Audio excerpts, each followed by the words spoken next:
Este Baño. tiempo de grabación entonces, ¿no es cierto? Muy bien, muy bien. Estamos entonces en esta mañana de mucha bendición ¿Está en el y vamos a baño? empezar como debe ser, ¿no es ¿Aló? cierto? Vamos a empezar entonces orando, orando y diciéndole al Señor que sea Él en esta mañana, hablando a nuestros corazones, llenando nuestras mentes, nuestras vidas, nuestras casas, llenándolo todo, ¿no es cierto? Este tiempo es para Él y obviamente nos va a traer todo el beneficio a nosotros. Entonces, les invito a que cerremos los ojitos, que allí con un corazón abierto, un corazón dispuesto, seamos realmente sinceras con Él y entreguemos todo en esta mañana. Vamos a orar y cerremos los ojitos.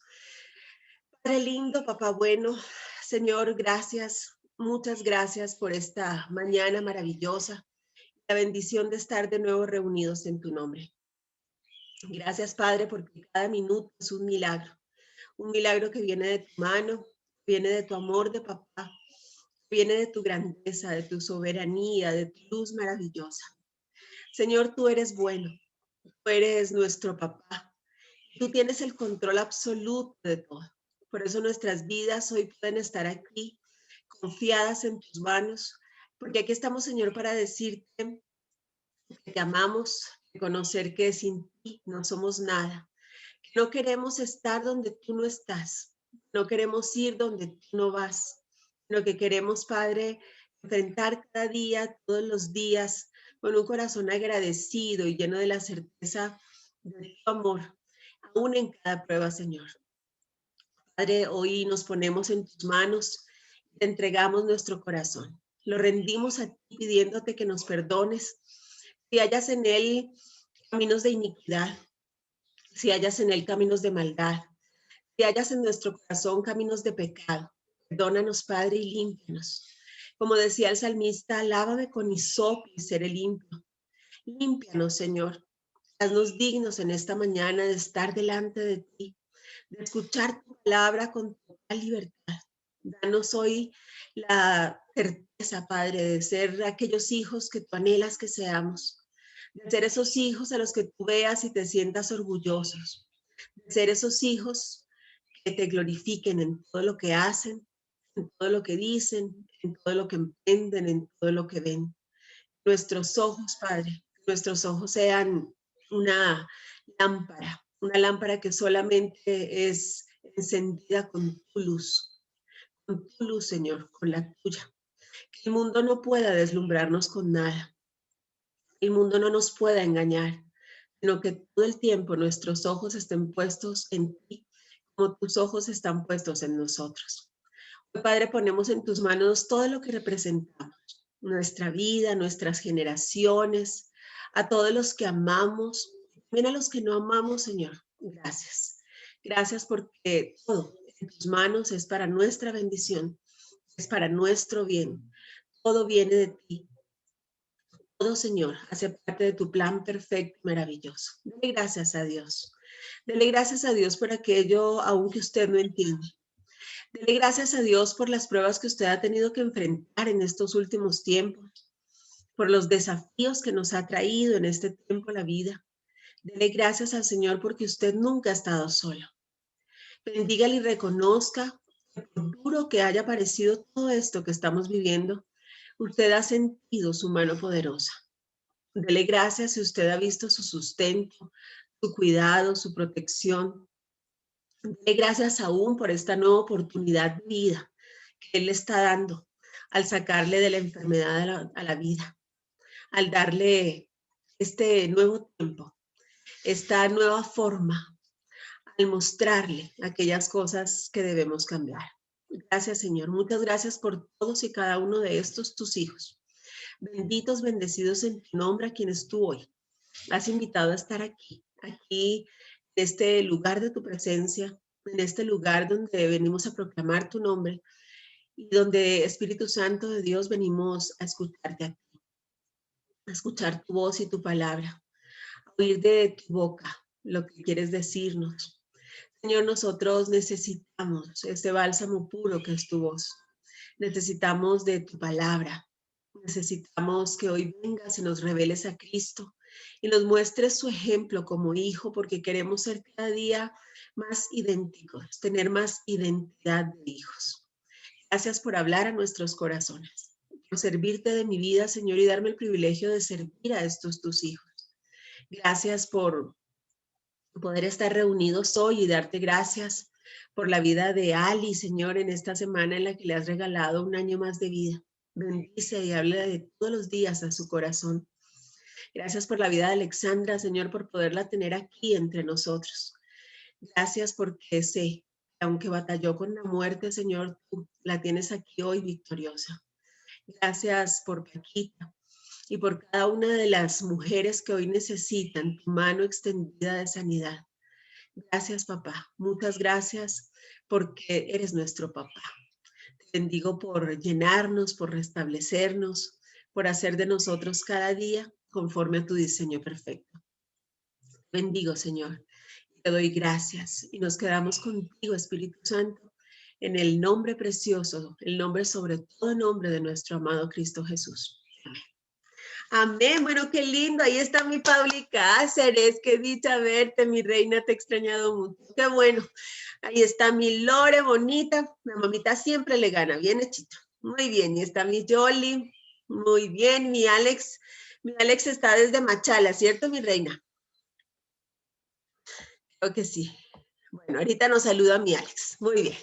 Muy bien, hermosas. Entonces vamos a seguir con esta temática preciosa, donde vemos al hijo enfrentando pruebas, ¿no es cierto? Dijimos que vamos a estar en estas semanas el mismo tema en la mañana y en la noche. ¿Sí? O sea, mientras veamos Hebreos 12, que es parte de todo lo que estamos viendo, lo vamos a ver versículo por versículo, ¿no es cierto? La semana pasada vimos Hebreos 1 y 2. Hebreos 12, perdón, el versículo 1 y 2. Perdón, solamente el 1 alcanzamos a ver la semana pasada.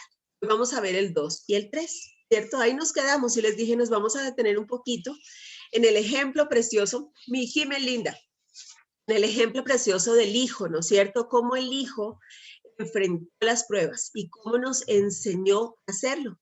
Póngase usted a pensar en aquellas cosas que hemos aprendido, cuáles son las que más se han grabado en su corazón. Seguramente aquellas que usted ha visto, ¿no es cierto? Nosotros aprendíamos aún en nuestra casa del ejemplo de nuestra mamá o del ejemplo de las personas que nos criaban y ellos nos mostraban cómo hacer las cosas, ¿cierto? No es lo mismo cuando hemos ido de pronto al colegio y nos hablaron de cosas que pueden hacerse pero nunca las practicamos, ¿sí? Déjeme decirle a usted que la vida cristiana es una vida de práctica, ¿sí? Es una vida que necesita laboratorio, ¿sí? ¿Y se acuerda de esas materias que necesitaban laboratorio? Bueno, la vida cristiana la necesita laboratorio, necesita que usted y yo vivamos de manera práctica aquello que la Biblia nos enseña. Y la Biblia tiene muchas promesas maravillosas en las que ya nos ha sido dada la victoria, pero es una victoria que usted y yo tenemos que aprender a manejar. Y eso se hace en el desierto, ¿cierto? En el desierto, cuando usted camina en el desierto, usted aprende a ganarse de alguna manera o a tomar posesión de esas victorias. Entonces, toda la prueba que usted está viviendo hoy, todo lo que usted ha pasado, todo aquello que usted está enfrentando, todo esto que nadie esperó, hace parte de ese plan perfecto de la preparación de Dios para nuestro gran milagro. La semana pasada decíamos que se está gestando nuestro milagro, ¿no es cierto? Se está gestando, está allí, haga de cuenta cuando usted, las que somos mamás, cuando nuestros hijitos crecían en nuestro vientre, ¿cierto? Era un milagro precioso y ni siquiera teníamos barriguita, pero ya nos sentíamos mamás. ¿Mm? Era un milagro maravilloso que no veíamos, que nos trajo muchísimos sacrificios, pero valieron todos la pena, ¿cierto? Es de hecho el dolor que más rápido se olvida, ¿sí? Tenemos un hijo y apenas lo vemos, queremos otro, ¿verdad? Aunque dolió mucho, pero ya queremos otro porque es una experiencia maravillosa. Entonces, así deben ser las pruebas en el Señor. Vemos nuestro milagro y aprendemos, aunque usted no lo crea, a gozarnos en las pruebas. Cuando usted realmente conoce a Dios cara a cara, usted aprende a dar gracias por las pruebas, aprende a dar gracias por aquello que no resultó, porque usted sabe que su papá está permitiendo esto para su bien. ¿Cómo vive usted las pruebas? ¿Mm? Analice un poquito Cuando los niños, por ejemplo, vienen a quejarse acerca de algo, ¿sí? Normalmente cuando usted les dice que hagan algo, a ellos no les gusta, ¿cómo reaccionan? No van a decir gracias, mamita, por tu disciplina, ¿no es cierto? No, normalmente le dicen, no es justo, pero ¿por qué a mí? ¿No es cierto? Ahora analice esa misma queja que usted presenta ante el cielo. ¿Cómo llega usted a Papá Dios? Debería llegar a decirle, Papá Dios, no entiendo esto, pero gracias, ¿cierto? ¿Y cómo reacciona usted? Sí, ojalá esa sea su oración. Normalmente llegamos a decir, Padre, no es justo. ¿Y por qué aquel que es malo sí tiene? ¿Ha dicho usted eso? ¿Sí? Seguramente es algo que ha venido a la mente de todos, ¿no es cierto? Y ese que es malo sí tiene. Y a aquel que es malo le va bien, ¿cierto? Y la Biblia nos dice, no envidies al otro, ¿verdad? Él no tiene vida eterna. Él tiene que gastarse aquí la herencia. La tuya es incorruptible, está en el cielo. Y a ti te estoy preparando para que la recibas del cielo. ¿Sí? ¿Es claro eso para usted? Entonces, con eso en mente, viendo usted, analizando cómo enfrenta usted las pruebas, cómo reacciona usted ante el Señor ante las pruebas, cómo es su relación con Dios. ¿Es una relación permanente que fluye? Y que cuando usted realmente tiene una relación permanente con Dios, pues en lo bueno dice gracias y en lo no también dice gracias porque sabe que su papá está al lado, siente su presencia y su respaldo. Pero si usted tiene un Dios bombero, el que simplemente recurre cuando tiene una emergencia, pues usted no conoce al Señor, usted no sabe de su poder, usted no camina junto a Él y por supuesto usted tiene que vivir en temor. ¿Sí? ¿Cómo es su vida? Póngala en un balance. Mientras estudiamos cómo el Hijo nos dio ejemplo, cómo vino a mostrarnos, ¿sí? Él vino a su laboratorio y lo dejó plasmado en la Biblia y nos dejó las instrucciones de cómo orar en la prueba, cómo comportarnos en la prueba, cómo enfrentarlas, ¿sí? ¿Estamos bien hasta ahí? Hágame una manita. Sí, estamos dormidas. Eso es. Muy bien, muy bien. Vamos entonces a compartir la pantalla. Vamos a empezar este tiempo de mucha bendición. Muy bien. Vamos a ver si aquí nos funciona esto. Vamos a empezar entonces con este tiempo maravilloso. Muy bien. La semana pasada veíamos nosotros que el Señor nos da instrucciones a través de Hebreos 12 y alcanzamos a ver dos instrucciones para llegar a la meta, ¿no es cierto? Se las voy a recordar. ¿Sí? Nos daba 3 consejos y nos quedamos en el segundo, ¿verdad? El primer consejo que él nos daba, déjeme ver si esto retrocede. El primer consejo que él nos daba era el de despojarnos, de dejar aquello que nos cargaba, ¿no es cierto? Entonces, estamos en Hebreos 12, y en el versículo 1, ¿sí? Nos decía primero, nos llevaba a ver los héroes de la fe, ¿no es cierto? Nos llevaba a leer Hebreos 11, a ver los hebreos, los hechos, perdón, los héroes de la fe, ¿no es cierto? Aquellos que ya nos dieron testimonio de cómo llegar a ser justificados por fe. Nos mostraba entonces el ejemplo de Noé, de Abraham y aún de Sara, que demostraron su fe en obediencia, ¿no es cierto? Dice que ellos obedecieron porque creyeron.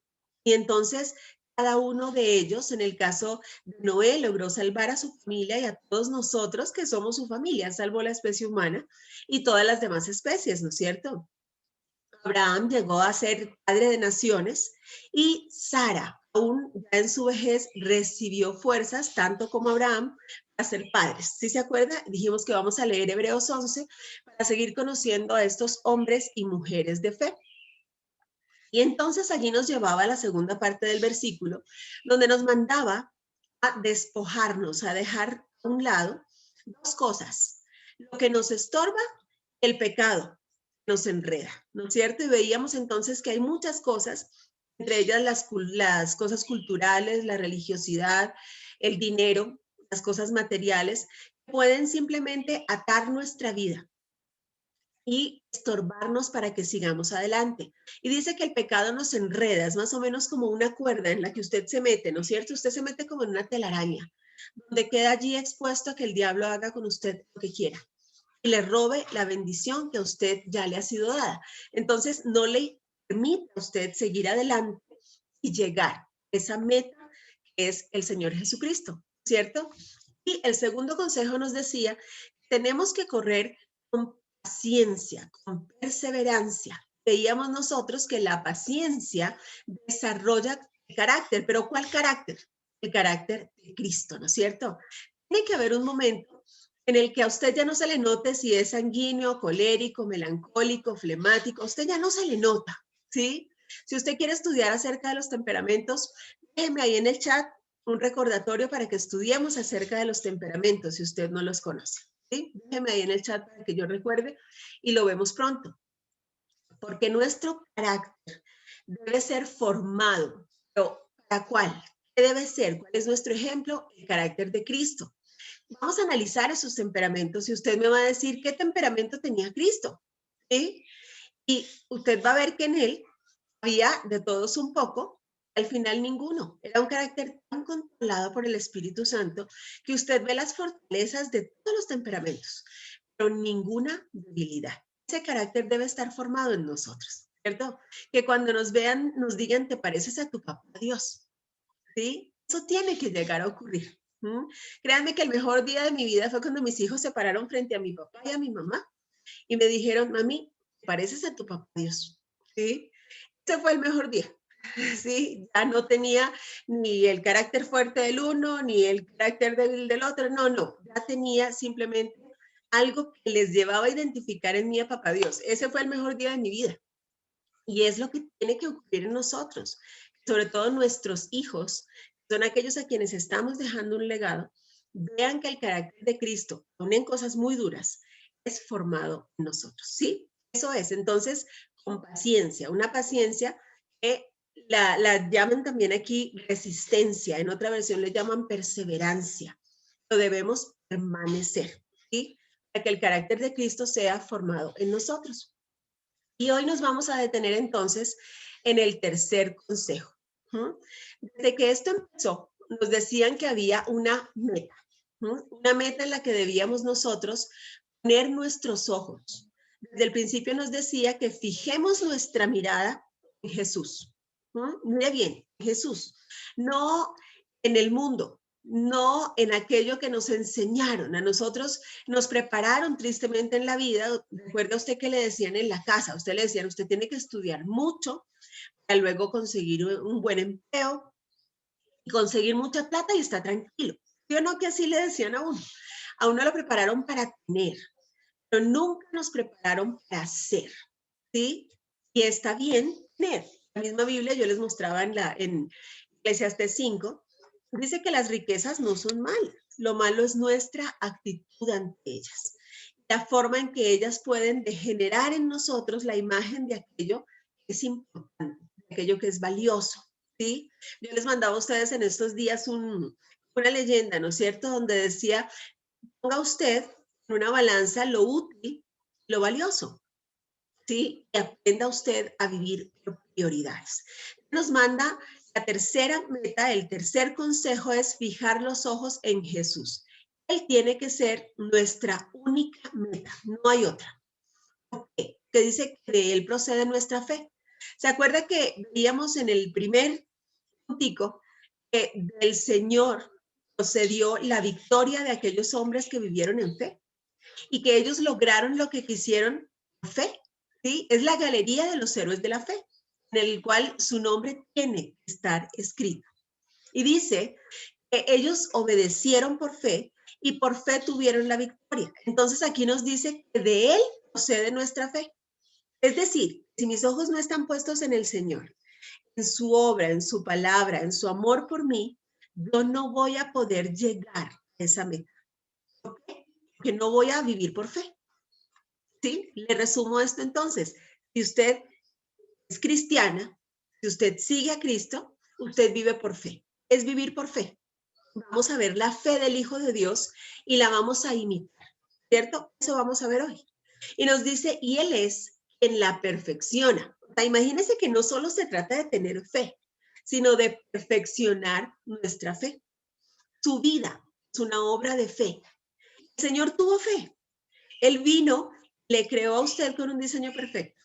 Cuando nos salimos de sus manos, entonces buscó la forma de reconciliarnos con Él en la cruz. Él tuvo fe en la humanidad. Él entregó su vida a un riesgo que nosotros no le creyéramos, no le escucháramos, no le obedeciéramos y no lo amáramos como Él nos ama. ¿Se da cuenta? El primero que nos mostró la fe, aún en la humanidad, fue Él. Y es una fe que además debe ser perfeccionada. ¿Cómo se perfecciona esa fe? Las pruebas. ¿Cómo se perfeccionó y llegó al grado máximo la fe de Jesucristo? En la cruz, ¿verdad? Pero sobre todo en su resurrección. Allí vino la verdadera victoria. ¿No? Usted y yo estamos llamados a resucitar, a pasar realmente de muerte a vida. Usted ha recibido a Jesucristo, yo no tengo duda de eso. ¿Pero vive usted como alguien nacido de nuevo? ¿Realmente vive usted en resurrección? ¿Sigue usted simplemente mirando lo que está atrás, mirando lo que le enseñaron atrás y no adelante a su meta, Jesucristo? ¿Qué hizo Jesucristo? Mire cómo nos lo narra aquí. Dice que él soportó la cruz, la soportó porque era muy, muy pesada, sin hacer caso de lo vergonzoso de esa muerte. El peso de la cruz no solo era físico, era sobre todo espiritual. Acuérdese que la Biblia dice en Deuteronomio que es maldito todo aquel que sea colgado en un madero. Y él cargó esa maldición para que usted y yo fuéramos benditos. ¿Sí? Mire cómo lo hizo. ¿Por él? No, él no tenía pecado. Él no tenía sobre él maldición. Lo hizo por usted y por mí. ¿Cuánto hace usted por los demás? ¿Cuánto usted está dispuesto a entregar? Yo conozco aquí algunas de ustedes son muy abnegadas, a mí me encanta verles entregadas, dedicadas, son realmente mujeres preciosas, ¿no es cierto? Y créanme que tengo profunda admiración por ustedes, pero también he oído mucho en nosotras, en nuestra propia boca, cuando decimos es que esta persona no me hace feliz. Créanme que no se trata de que ellos me hagan feliz, eso es una decisión mía. Se trata de que yo decido hacer feliz a los demás, ser feliz con la felicidad de otros. Eso se convierte en la mía, ¿sí? Eso nos enseñó Jesucristo, ¿sí? Él entregó su vida para que nosotros tengamos vida. Eso se convirtió en su vida. ¿Y se dio cuenta? Lo primero que vemos aquí, lo entregó todo por nosotros, para los demás. Se hizo maldito para que fuéramos benditos, ¿verdad? ¿Pero por qué? Por fe.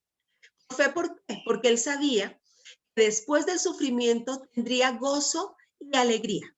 Mire cómo aquí nos divide estas dos palabras, gozo y alegría. ¿Será que no son iguales? No, no son iguales. La alegría depende de las circunstancias. Yo me pongo alegre de verlas a ustedes, ¿no es cierto? Pero se cierran estas camaritas o no me abren las camaritas y no hay modo. O sea, sé que están ahí por fe, ¿no es cierto? Pero no las veo. Eso es una alegría enorme. O se acaba esto, ya no las veo. Entonces esa alegría se fue. Me quedo, en cambio, con el gozo. El gozo permanece a pesar de las circunstancias, ¿no es cierto? Vivo con esa sensación permanente de que todo absolutamente está bien. ¿Por qué? ¿Porque está bien? No, porque sé que está en manos de mi papá y que todo lo que ocurra en sus manos es para mi bendición, es por amor a mí. ¿Lo sabe usted? Si usted sabe eso, usted vive con gozo. Usted recibe con gozo absolutamente todo. Lo que usted de pronto no entiende, le dice papá, gracias. No entiendo, pero gracias. Sé que esto me va a ayudar a bien. ¿Sí? ¿Ve la diferencia entre el gozo y la alegría? Y dice que él sabía que después de ese sufrimiento tan grande, él tendría gozo, tendría alegría. ¿Sí? De pronto, cada pecador que se convierte dice que hace fiesta en el cielo, son alegrías, ¿no es cierto? Y vive en gozo aún viendo que todavía faltan muchos por convertirse. Usted sabía que el Señor Jesucristo va a venir cuando toda la humanidad, toda, hasta el último habitante de la tierra, haya oído de él. Pero usted sabía que todavía hay 364 etnias no contactadas. ¿Sí? No ha llegado nadie allá. Nadie les ha hablado de Jesucristo. ¿Mm? ¿Qué está haciendo usted por ellos? Hay una aplicación que se llama la etnia no contactada del día, ¿sí? Y trae la oración, es decir, cada día nos unimos a orar por una de las etnias no contactadas, para que el Señor envíe obreros, para que el Señor permita que muchos lleguen allá, todos sean contactados. ¿Se ha dado cuenta? Es casi una etnia por día durante un año. ¿Mm? Oremos por ellos, ¿verdad? Porque todos ellos siguen siendo parte de aquellos los que el Señor entregó su vida en la cruz. ¿Sí? ¿Claro eso para usted? Y dice entonces que después de este sufrimiento de darlo todo por nosotros, todo por fe, ojo, porque sabía lo que vendría sin verlo. Eso es fe. Recuerda que es la certeza de lo que se espera y la convicción de lo que no se ve. Recuerda que eso es la fe. ¿Sí? Entonces, él sabía que eso vendría, no lo estaba viendo. No necesitaba una cosa material, no necesitaba una evidencia, ni las pruebas que usted necesita. Usted y yo necesitamos saber que somos prósperos porque de pronto la cuenta está llena de plata. No, eso no necesita un hijo de Dios.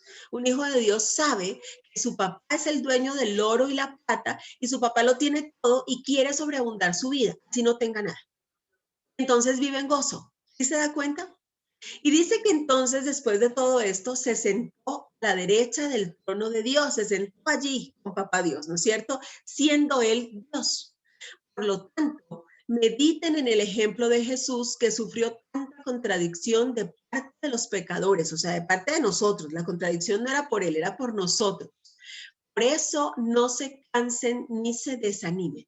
Es decir, usted y yo tenemos el más grande entrenador. Él ya nos mostró cómo hacerlo. Él corrió esa carrera. Esto es como alguien que le dice a usted, sabe que yo ya llegué a la meta. Mire, le muestro cómo. Es muy diferente a alguien que le dice a uno, ay, no llore, pero no ha vivido lo que uno está viviendo. ¿Cierto que es diferente? Estas pruebas a usted le están dando peso de gloria, aún para que usted pueda ayudar a otros sabiendo lo que están viviendo. Pongamos los ojos en quién. Pongamos los ojos, dice los ojos fijos, ¿no es cierto? Fijemos nuestra mirada. O sea, no tapadee, no retire la mirada. Esa es la instrucción. ¿Usted quiere salir victorioso de esta prueba? Listo. No mire la realidad, vea la verdad. No estamos negando la realidad, ¿no es cierto? Sabemos lo que estamos viviendo, estamos orando por la realidad, pero fijamos nuestra mirada en la verdad, en aquel que nos va a sacar victoriosos de esta realidad. ¿Es claro eso? Entonces, ¿quién es ese a quien tenemos que mirar fijamente? Aquel que ya corrió, que ya ganó, y no solamente su carrera, sino también la nuestra. ¿Qué hizo él en esa cruz? Cargó nuestro pasado, viviendo el duro presente con gozo, sabiendo que lo sembrado en él, en ese presente, daría esperanza a un futuro. Y se da cuenta que le estoy presentando las tres cosas que a usted le pueden atormentar. Si usted está deprimida es porque está llena de pasado. Y si usted está temerosa es porque está mirando solamente a un futuro que de pronto no llega. Y está haciendo de su presente algo tormentoso que mañana va a recordar con carga porque perdió el tiempo y perdió sus relaciones y perdió el momento tan lindo que podía pasar con los suyos, pasarse atormentando por aquello que se fue y que ya no va a volver así usted se atormente, o por aquello que no sabe si va a llegar. ¿Sí? Es este presente, este regalo en el que fijamos los ojos en él y vivimos con gozo. ¿Qué sabía él? ¿Qué le daba ese gozo entonces? Él sabía que el futuro en manos del Señor siempre es bueno. ¿Sabe usted que en Jeremías 29:11 dice que los pensamientos del Señor acerca de usted son de bien, son de paz y no de mal? Y dice que es para darle un futuro lleno de esperanza. Eso es lo que el Señor quiere darle a usted. ¿Sí? Si Él se lo prometió, ¿usted por qué está temiendo el futuro? ¿Sí? Porque entonces su presente está lleno de temores. ¿Sabe qué es preocuparse? Es ocuparse antes de tiempo de aquello que usted no sabe si va a pasar.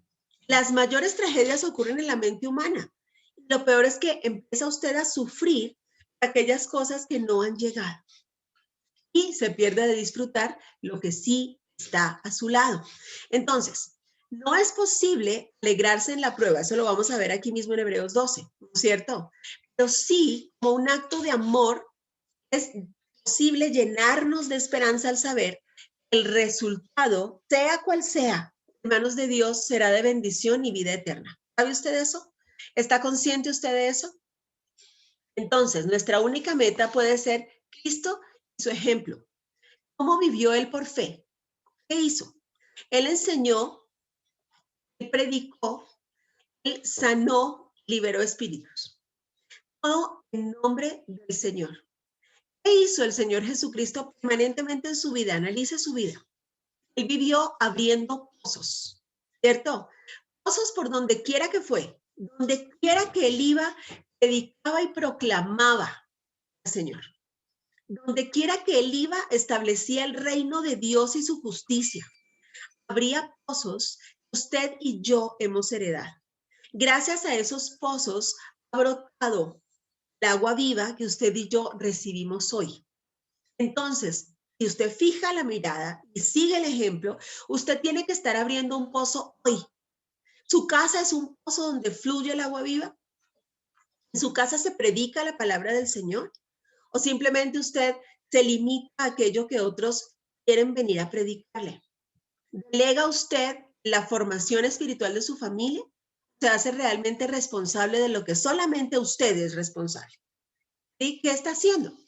¿Está abriendo pozos para heredar pozos a sus hijos?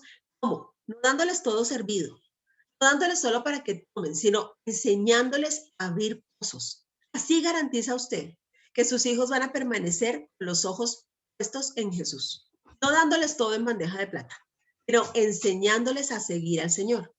El plan perfecto del Padre para probar y refinar a sus hijos no hizo excepción ni para el mismo Salvador. Él también fue probado y fue refinado. Y el sufrimiento que él aceptó soportar y que de hecho soportó, equivalía al sufrimiento combinado de todos los hombres, de todos nosotros y toda la humanidad, de todos los hombres y mujeres del mundo entero. Imagínese que si en este momento usted carga su cruz y su cruz le parece pesada, él estaba cargando la cruz de todos nosotros juntos. Imagina lo pesada que era su cruz. Pero él no estaba delante del Padre diciendo, no es justo, todo por estos que pecan. No, no, no. No estaba tampoco apartándose y diciendo, no es justo, Señor, me dejaste solo. No, él estaba con gozo, viviendo esa prueba. Es la primera parte del ejemplo, ¿lo sigue usted? ¿Cómo le enfrenta usted? Nos vamos a detener el ejemplo del momento más grande, este momento en el que él, en oración, enfrentó la prueba. ¿Sí? ¿Cómo era la oración del hijo? Yo empecé preguntándole, bueno, ¿y usted cómo enfrenta la prueba? ¿Cómo le presenta al Señor su prueba? ¿Sí? ¿Qué hace usted en medio de la prueba? Hay gente que dice, no, es que no es justo y yo ya no creo en Dios. ¿Sí? Yo conozco a un hombre que es esposo de una señora muy querida de aquí. Y él me decía, Linita, es que yo quisiera retroceder el tiempo para creer. ¿Sí? Y yo le decía, bueno, ¿y qué le impide creer en algún momento, no? Resulta que ellos perdieron un hijo cuando estaba el niño muy chiquito, el niño murió. Y desde ahí él decidió no creer nunca más. Y empezó la batalla, sobre todo de este hombre, entre no quiero creer en aquel a quien culpo porque mi hijo murió, ¿sí? Pero en medio de todo sí creo. ¿Sí ve? O sea, es una ambigüedad y una cosa que al hombre lo tiene loco, lo lleva a no comportarse bien. ¿Mm? ¿Qué hace usted en medio de la prueba? Vamos a ver qué hizo el Señor Jesucristo, cómo fue su oración y le pido a Dios que le hable a través de su oración para que usted pueda hacerla también.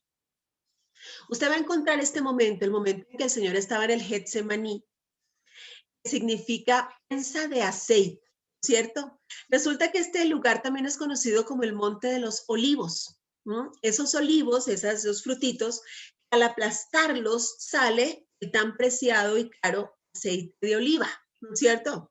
Esos olivos tienen que ser aplastados y tienen que ser molidos, más o menos como veíamos la semana pasada. Usted y yo somos esos pámpanos que si nos quedamos colgaditos de la vid nos vamos a podrir, se va a echar a perder, se pierde, ¿cierto? Pero si somos arrancados, molidos, aplastados, triturados, nos convertimos en un vino que no perece jamás. ¿Sí se acuerda? Es tal, así, como las olivas, al ser prensadas, porque es una prensa, tienen que ser aplastadas en una prensa, entonces dan el aceite de oliva. ¿Mm? Además es símbolo de la santa unción que viene del Espíritu Santo sobre nosotros, ¿sí? Entonces él estaba en esa prensa de aceite. Eso, así es Getsemaní, ¿cierto? Eso significa prensa de aceite. Y estaba siendo triturado. Era el momento más difícil que él enfrentaba, porque era el momento en el que él sabía que ya iba a ser entregado. En ese momento iba a ser entregado. Y entonces dice que fue con sus discípulos, ¿no es cierto? Se fue con sus discípulos. Le voy a leer yo en este momento en Lucas 22, desde el 39 al 44. Esta misma historia usted la puede encontrar en el Evangelio de Mateo 26 del 36 al 46 o en Marcos 14 del 32 al 42. Yo se la voy a leer hoy en Lucas 22 del 39 al 44. Dice, el 39 dice, saliendo, ¿verdad? Que él siempre salía. ¿Se da cuenta? Iba a otro lugar. No era solamente donde él estaba, él buscaba estar a solas con el Señor, ¿no es cierto? Acuérdese cuando usted se enamoraba y quería estar a solas con su enamorada, ¿no es cierto? Así el Señor buscaba ese momento de intimidad, de soledad con el Padre. Dice, saliendo se fue como solía. Mire que era una práctica permanente, como solía. No fue que en ese momento estaba desesperado y ahora sí por fin buscó a Dios, sino que solía irse a estar en intimidad con el Señor. Entonces dice, saliendo se fue como solía al monte de los olivos. Y sus discípulos le siguieron. Mire que ellos le siguieron. El ejemplo nuestro arrastra. Él no dice que le dijo a los discípulos, caminen, vamos a orar. No. Él se fue a orar y los discípulos le siguieron. Así tienen que vernos nuestros hijos orando. Y así ellos nos siguen y oran. ¿Te das cuenta que no es con bibliazo, sino con ejemplo? Sí tiene que suceder. Entonces dice que ellos le siguieron. En el 40 dice, cuando llegó a aquel lugar, les dijo, oren para que no entren en tentación, ¿cierto? Oren para que no entren en tentación. Y, como lo vamos a ver más adelante, él se fue un poco apartado, primero con sus tres discípulos más cercanos, ¿no es cierto? Que eran Pedro, Juan y Jacobo, y aún a ellos los dejó en un lugar y se fue solo. ¿Sí se da cuenta? Él no quedó solito, o sea, oren, respáldenme en oración, pero sí se fue aparte. ¿Qué nos muestra aquí? Primero, cuando nos dice como solía, nos muestra una comunión permanente. Aquí vemos que era una práctica permanente. Ese es el primer punto de este ejemplo de la oración del Getsemaní. Era una comunión permanente, era una práctica permanente. Su relación con su padre era constante, no solo en la dificultad, sino en todo tiempo, en todo momento. Mire, grábese esto. Si usted camina al lado de su papá, cuando la dificultad se presente, su papá está ahí para ayudarlo. Pero si usted se va solo y sin permiso y sin bendición y sin nada, ¿no es cierto? Usted sale y ni siquiera le pide la bendición al Señor. Y que menos le pide que le acompañe y le entregue el control. Entonces llega la dificultad y hasta que usted va y busca a su papá y lo demás, pues usted toma malas decisiones y es donde normalmente las pruebas se agravan.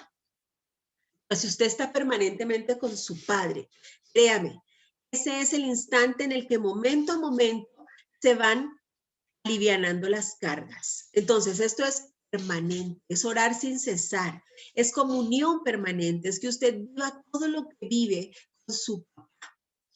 Y entonces sus discípulos seguían su ejemplo, dice que les seguían, ellos les seguían.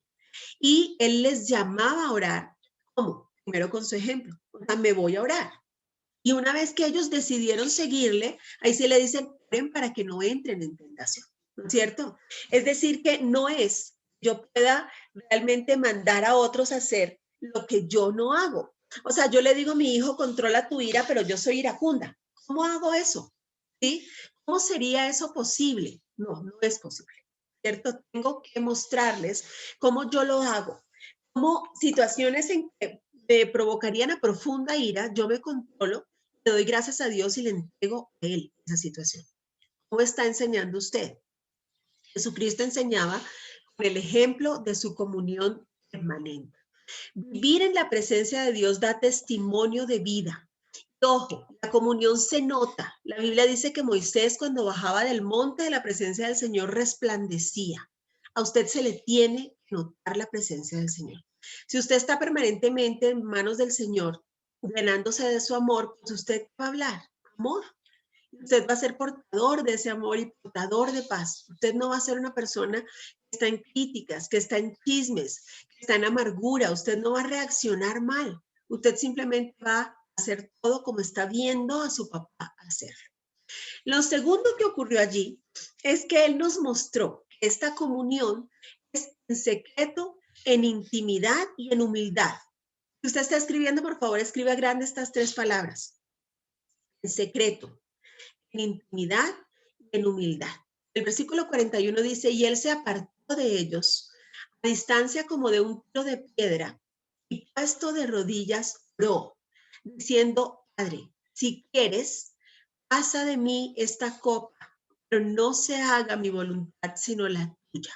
Mire, se fue aparte, ¿cierto? Era un momento solo suyo con Dios, a nadie más que a él y al Padre les interesaba lo que él tenía que decir.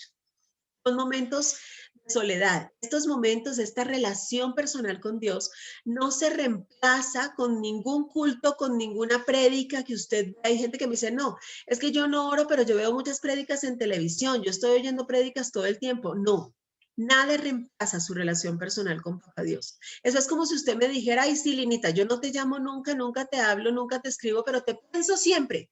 ¿Qué saco yo con eso? ¿Me explico? Nada, tenemos que estar en comunión. Dice que él se fue aparte y además se arrodilló. ¿Cuándo hacemos al arrodillarnos? ¿Qué significa postrarnos? Usted sabe que el Señor ya no puede ser más grande, ¿no es cierto? Él es grande a lo sumo, no hay grandeza mayor. Entonces, cuando yo me arrodillo y me postro, yo me hago más pequeño. Y entonces ese lugar entre Él y yo es más grande, yo lo engrandezco. Yo me hago más chiquitico, me humillo para que Él se haga más grande. ¿Sí? Entonces se trata de engrandecer a mi papá, de rodillas ante Dios, para estar de pies ante los hombres. Grábese eso. Tengo que estar de rodillas ante Dios, para estar de pies ante los hombres. Y dice que claramente lo que yo hago allí en secreto, Él lo recompensa en público. Él pone mi nombre en alto, no porque yo salga a alardear o a exigir, sino porque yo me humillo ante Él, y es Él quien me enaltece. La Biblia es clara cuando dice que el altivo será humillado y el humilde será enaltecido. ¿Es claro para usted entonces? Y dice que lo correcto, nos muestra este pasaje, es hacerlo en intimidad. Cuando solo Dios me ve, es Él a quien yo debo mostrar mi fe en lo secreto, no a los hombres que pueden impresionarse al verme de rodillas, pero solo Dios conoce el corazón, solo Él sabe qué me motiva a mí a arrodillarme, ¿no es cierto? Acuérdese usted que en Mateo 6:6 nos daba esa instrucción y dice, mas tú cuando ores, entra en tu aposento y cerrada la puerta, ora a tu Padre que está en secreto y tu Padre que ve en lo secreto te recompensará en público. Lo que le acabé de mencionar, ¿no es cierto? Ahora, veamos otro ejemplo en la Biblia que nos ilustra este punto. Les dije la semana pasada que vamos a estar estudiando mutuo en Lucas 18, ¿cierto? Donde hay algunas parábolas que llegan a este punto. En Lucas 18, entre las otras, está la parábola del fariseo y el publicano. Fariseo viene de hipócrita, ¿no es cierto? Falso. Eso es un fariseo. Dice entonces en el versículo 9 de Lucas 18, dice, a unos que confiaban en sí mismos como justos, ojo, mire, ¿quiénes confiaban en sí mismos? Ellos se daban a ellos mismos ese valor, ¿no es cierto? Se autoproclamaban. Dice, a unos que confiaban en sí mismos como justos y menospreciaban a los otros, ¿o? Menospreciaban a los otros, dijo también esta parábola. Mire esto, que creían justos, pero menospreciaban a los demás. Más o menos como algo que en estos días publicaban Parito y decía, aquel que es amable, es buena gente contigo, pero mala gente con el mesero, no es buena gente. ¿Cierto? Es en todo tiempo y con todos. Y es sobre todo cuando nadie nos ve. Pero es del Señor y con el Señor tiene que reflejar en todo mi amor por Dios. Y dice que les dijo esta parábola, les puso así. Acuérdense que las parábolas eran formas gráficas, ¿no es cierto?, en la que Dios le hablaba a los hombres para que le comprendieran. Dice, dos hombres subieron al templo a orar. Uno era fariseo y el otro era publicano. El fariseo, puesto en pie, oraba consigo mismo de esta manera. Doy gracias porque no soy como los otros hombres, ladrones, injustos, adúlteros, ni aun como este publicano. Imagínese usted la oración, ¿cierto? Una oración en la que estaba menospreciando a los demás y juzgando a los demás. Eso es como cuando a usted le vienen a ofrecer un servicio y no le dicen las bondades de su producto, sino que le empiezan a hablar mal de la competencia. A esa gente nunca le compro, ¿me explico? Es como que no tengo nada bueno que decir de mí, entonces empiezo a hablar mal de los demás. Es una coraza, ¿no es cierto?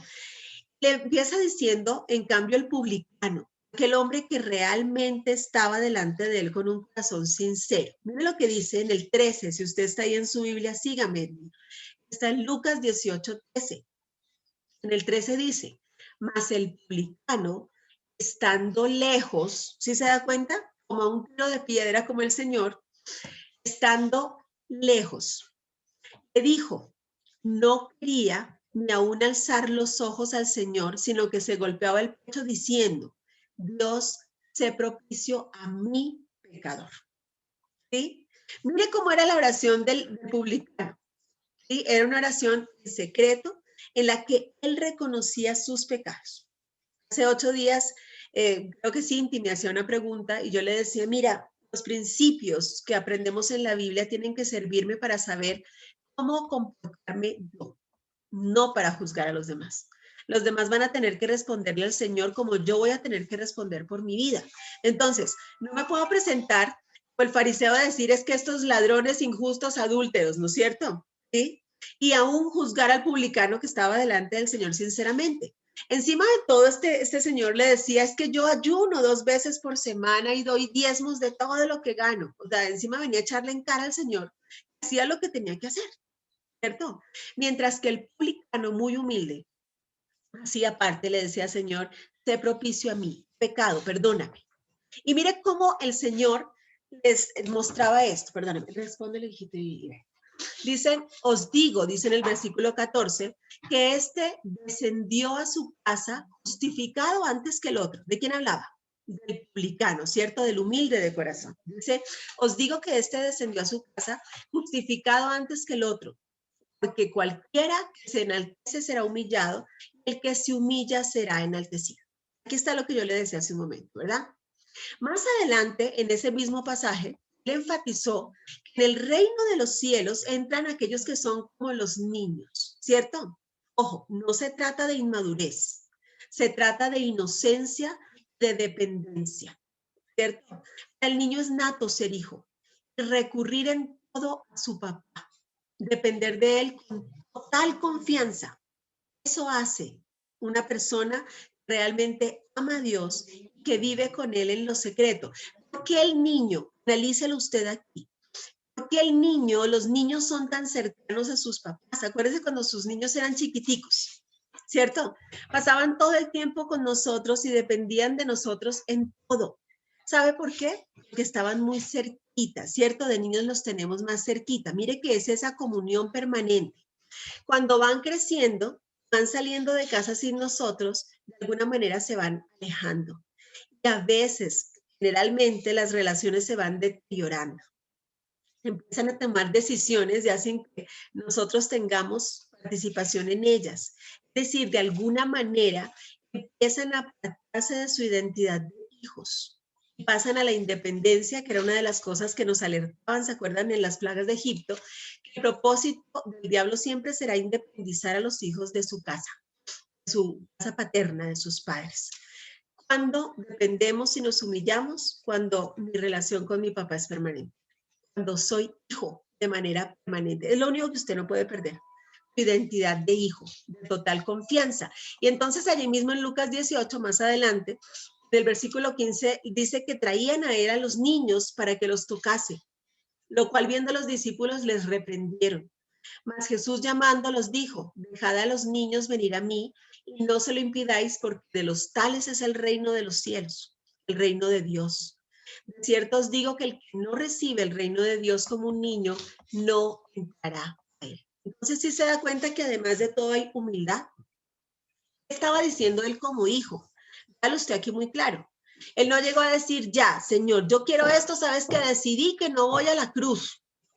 No, no, no, él llegó a decirle, empezando porque le decía, mi alma está abatida hasta la muerte.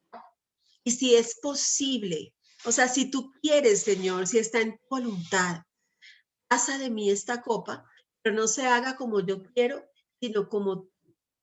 ¿Se da cuenta? ¿Quién tiene esa actitud? Un niño, un hijo que respeta a su papá. Estos son los hijos que honran y aunque no entienden, dicen, está bien, mami, ¿cierto? Sí, mamita. ¿Ah? Y hacen aquello que no entienden. De niños obedecíamos cosas que no teníamos ni idea. A mí me mandaban a hacer un montón de cosas que yo todavía no entiendo para qué. Pero bendito sea Dios, obedecía en todo, ¿cierto? Yo era una niña bien bonita, yo terminaba el día más limpia de lo que empecé. Siempre estaba ahí al ladito, ¿no es cierto? Y gracias a Dios fue así. ¿Sí? Bendito sea Dios fue así. Yo sé que Dios me cuidó de muchas cosas a través de esa unión, de esa identidad de hijo que siempre tuve. Gracias a Dios, si usted puede hoy seguir viendo a su papá, decirle, Señor, no se haga como yo quiero, sino como tú. El tercer punto, el tercer ejemplo enorme de esta oración es que era incesante y persistente. ¿Sí? Era incesante y persistente. En el versículo 44 dice, y estando en agonía, oraba más intensamente, y era su sudor como grandes gotas de sangre que caían hasta la tierra. Él mismo en todo tiempo nos llamó a orar incesantemente. Incluso lo hizo a través de parábolas que ilustraban el resultado de una oración perseverante. Mire, esta parábola realmente ilustra muchísimo lo que ocurre cuando usted es persistente. ¿Se acuerda que decía que sigamos, que corramos con perseverancia, con persistencia? Bueno, él nos habló en una parábola acerca de una mujer muy persistente. Recuerde usted la parábola de la viuda y el juez injusto, ¿sí se acuerda? Está allí mismo en Lucas 18. Dice en el versículo 1, dice, también les refirió Jesús una parábola sobre la necesidad de orar siempre y no desmayar, diciendo, había en una ciudad un juez que ni temía a Dios ni respetaba al hombre. Había también en aquella ciudad una viuda, la cual venía a él diciendo, hazme justicia de mi adversario. Y él no quiso por algún tiempo, pero después de eso dijo dentro de sí, aunque ni temo a Dios, ni tengo respeto al hombre, sin embargo, porque esta viuda me es molesta, le haré justicia, no sea que viniendo de continuo me agote la paciencia. ¿Usted se da cuenta de lo que está pasando aquí? Y dijo el Señor, oíd lo que dijo el juez injusto. ¿Acaso Dios no hará justicia a sus escogidos que claman a Él día y noche? ¿Se tardará en responderles? Os digo que pronto les hará justicia. Pero cuando venga el Hijo del Hombre, ¿hallará fe en la tierra? Mire qué increíble, ¿no es cierto? Dice que hasta una persona que confiesa que él mismo no tiene fe, no tiene nada, ¿cierto? Era el juez injusto, así nos lo presenta la Biblia. Pero dice que hasta por cansancio, dijo, ay, por Dios, denle a esta señora lo que quiere, que me tiene loco, antes que me agote la paciencia. ¿Sí? Si eso hace a alguien injusto, ¿cuánto más hará nuestro Dios que es justo? Lo dice, Él nos hará justicia, ¿no es cierto? Pero cuando Él venga, ¿nos va a hallar justos? ¿Nos va a hallar en fe? Usted exige justicia todo el tiempo y su oración exige justicia. ¿Usted es justo? Recuerda que el Salmo 1 dice que el justo es aquel que halla en la palabra de Dios su deleite. En su ley medita de día y de noche y la cumple. ¿Es usted justo? ¿Sí? Pregúntese usted esto allí. Hay un verso entre los anteriores, entre todo esto, que nos refleja también, usted lee la oración del Getsemaní, dice que él oró 3 veces. Fueron 3 veces, era persistente, era perseverante. Él fue la primera vez y encontró a sus discípulos dormidos y dice que los despertó y les dijo, no pudieron velar conmigo ni una hora, o sea que ya había estado orando 1 hora. ¿Se dio cuenta? Que no era así como esas oraciones flash, ¿no es cierto? Sí, ore por los alimentos y dicen, gracias Señor por este poquito, amén, y come, ¿no es cierto? Ya. ¿Sí? No, no, esas oraciones del Señor no eran así. Dice que ya llevaba una hora y regresó a orar. Resulta que otra vez volvió y los encontró dormidos, o sea, seguramente otra hora después. Y dice que en ese momento ya no les despertó, sino que se regresó a orar. Por tercera vez pidió lo mismo. ¿Es usted así de perseverante y persistente? Y usted me va a decir, pero el Señor no se salvó de la cruz. ¿Sí? Entonces el Señor no le respondió. Dame que sí le respondió. Dios siempre responde. Dios le dice sí, le dice no, le dice espera. Pero Dios siempre responde. En ese momento el Señor le dijo, no como tú quieres, sino como yo. Es decir, sí te voy a dar la victoria y sí voy a pasar de ti esta copa. Pero cuando la hayas vivido, la hayas bebido, porque se vive y se bebe, ¿no es cierto? Y salte para vida eterna. ¿Dónde estuvo la victoria? ¿Dónde estuvo la oración contestada del Señor persistente en su resurrección? ¿Lo ve? Entonces, a veces usted y yo tenemos que morir a nosotros mismos para que reine Cristo, venga nuestra respuesta. Y hay algo muy lindo en esta oración, que dice que él, en medio de todo esto, le dijo al Padre, estoy abatido hasta la muerte. Y en ese momento dice que se le apareció un ángel del cielo para fortalecerle. Mire que al mismo Señor, al mismo Dios, le fue enviado un ángel para fortalecerle. Jesús vivió intensamente la prueba. El Padre le envió ayuda. Así lo hace con usted y conmigo. El Señor ha mandado ángeles y ángeles acampando a nuestro alrededor, así como los mandó al mismo Señor Jesucristo. Usted y yo tenemos ángeles alrededor, vienen a confortarnos. Mire que el ángel no vino a tomar su lugar. El ángel no vino a salvarlo de la prueba, vino a confortarlo. Cristo había descendido del cielo para liberar a la humanidad del peso del pecado, del mismo infierno y de la muerte. Y atravesó por grandes dificultades, porque esto fue una batalla espiritual que usted y yo hemos estudiado, en la que él no solamente vivió esa muerte tan terrible, esa tortura, sino que después bajó al infierno, peleó nuestra batalla, le ganó al diablo y entonces resucitó victorioso. ¿Cierto? No solamente fue lo que se vio, sino lo que no se vio, que él bajó. Eso no resucitó inmediatamente, sino al tercer día, ¿cierto? Acuérdense que ese número 3 siempre implica cambio, siempre implica transformación, pero sobre todo implica paso de muerte a vida. Y en ese momento el ángel se le apareció para fortalecerlo. Véalo usted allí en Lucas 22:43, ¿no es cierto? Asimismo, como el Señor Jesucristo fue fortalecido por un ángel que viajó desde el cielo a la tierra como enviado especial para estar al lado de nuestro Señor, recibió vigor de su papá.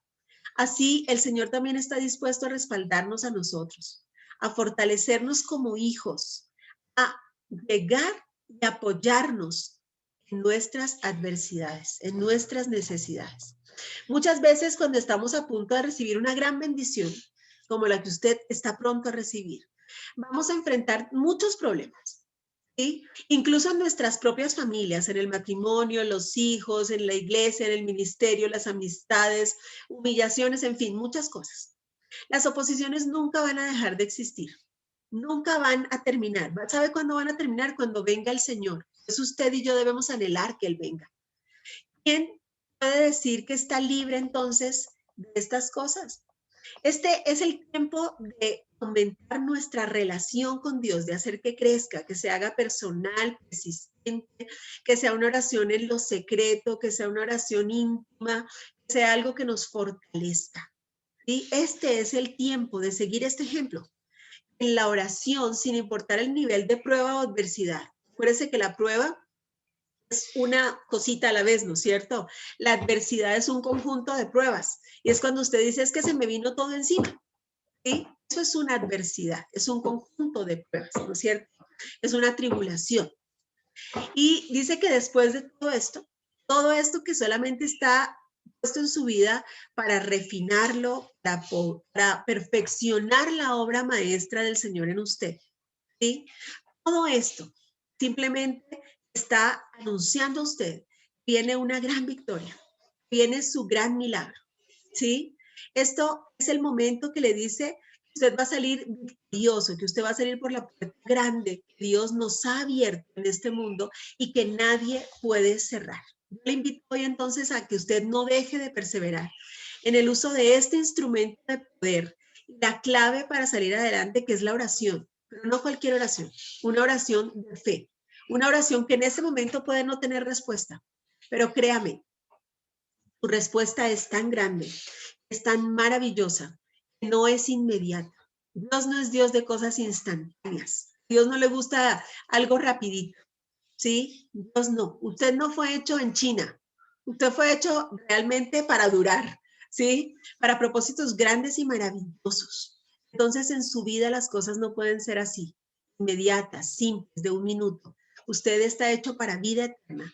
Lo que es eterno generalmente necesita ser formado y pulido para que resista la eternidad, ¿no es cierto? Entonces, Cristo es nuestro modelo y nuestro ejemplo. Muy bien, niñas lindas, muy bien. Entonces, vamos a seguir el ejemplo precioso de nuestro Señor Jesucristo, ¿no es cierto? Voy a parar la grabación y nos vamos a ir a un tiempo